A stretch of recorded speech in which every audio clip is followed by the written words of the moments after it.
observe that, right? So if you're getting emotional and you're down on a trade, in my case, usually that means I lost more. If it's a $10,000 account, I lost more than $250. Like if I lose less than $250, I don't get emotional, because I basically tell myself, this is one out of many trades. You know, cut your losses, move on. I only get emotional if I break my rules.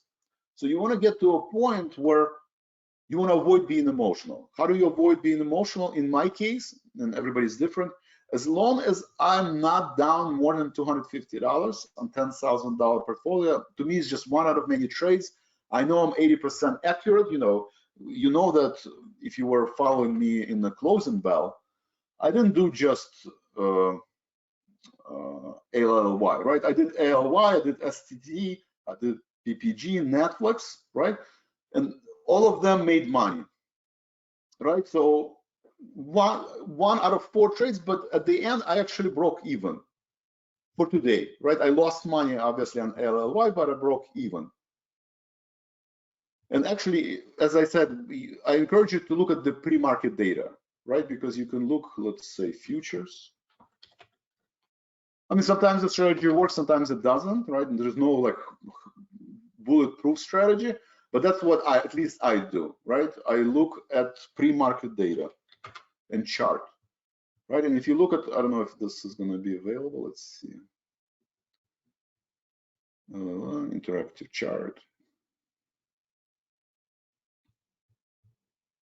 Okay.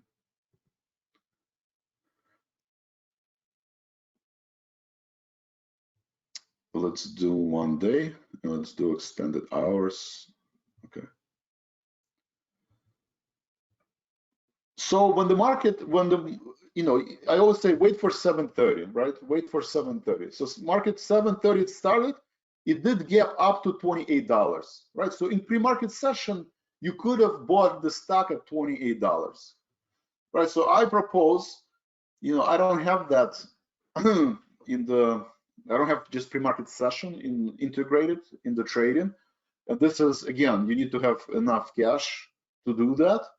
But I propose you look at the pre-market session, you look when the conferences start, right? Conference started actually at 8 o'clock in the morning, right? And as soon as the conference started, it's actually, I think, started at 9, right? If the stock price gets close to your strike price, 28, then you buy a stock. Sometimes you do have these reversals, but at least you have a cover call. So if you do have a reversal, you're making money on a short call. But this is one strategy. In this specific case, and in my experience, most of the cases, there are obviously exceptions, right? We had it with TSM, not TSM, I think, what was it? I think TSM. So you might get a reversal to the downside. It's possible, but most of the time, if you do have this large move, there's a continuation, right? There is a continuation. So this is what I do, and you've seen me do this. What did I do? TSM, I think, right? TSM. Last 30 days.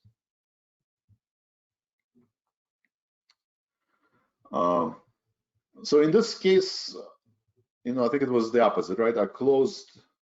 Oh, no, it did work. Sorry, TSM did work. So I bought TSM, but I bought it when market opened. If I did it before, it would be even more. I bought it at 85.76 and closed it at 87.30. So basically, I recovered, most of my losses, right, from 85.76 to 87.30. But the option, that I sold for 42 cents, I lost $2. So that strategy does work most of the time, right? If the Thailand Semiconductor announced earnings, you look at the pre-market session, and if it's close to your strike price, something extraordinary happened, right? LI Financial had an extraordinary earnings.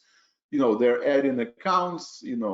They're generating more cash than everybody expected. It's an outlier, right? It's an outlier compared to other banks like PNC.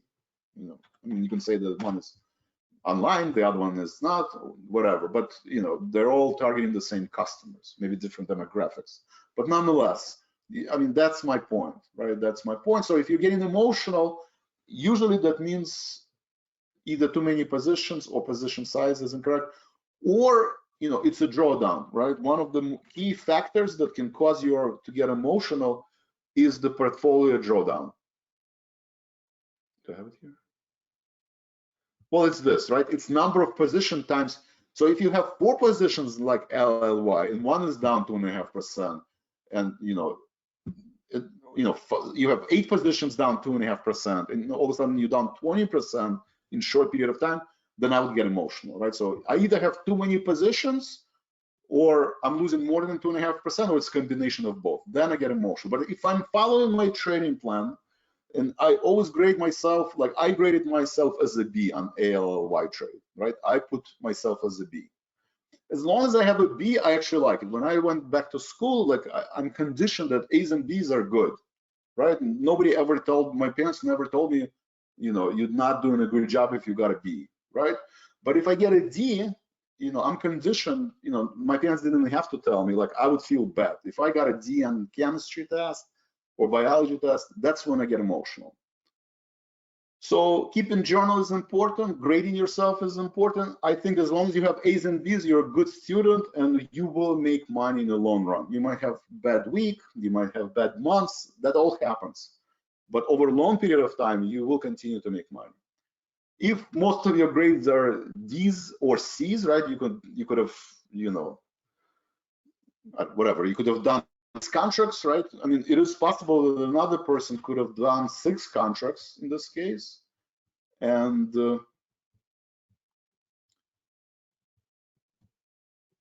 right, and let's say they did buy at 28, right? They did buy at 28. Well, you made money, right? You bought it at 28, you received 20 cents for that short call and short put. You made money on this trade. You can close it now and make money. But if you did too many trades, right? If you did 4 contracts, I would grade myself C. I got lucky. The stock didn't have to continue, right? I got lucky, but I still broke my rule, so I'm going to give myself C, right? And I don't like C's. If I got C in chemistry, I also would not be very happy. So it's an important discussion, right? You want trading to be fun, right? You want trading to be fun, right? And if you have C's and D's, that's not fun, right? This is, it's just, roller coaster. But if you always have A's and B's, like I personally enjoy school, like I would love to go back to schools because, most of my grades were A and B's. I mean, all my grades were A's and B's. In trading, sometimes you get C's and D's, right? Which is okay. I'm the kind of parent that, my daughter got a C. I didn't lose sleep over it. I know once in a while you do get C's and D's. It's fine. But, as long as most of the time A's and B's, you're not going to get emotional.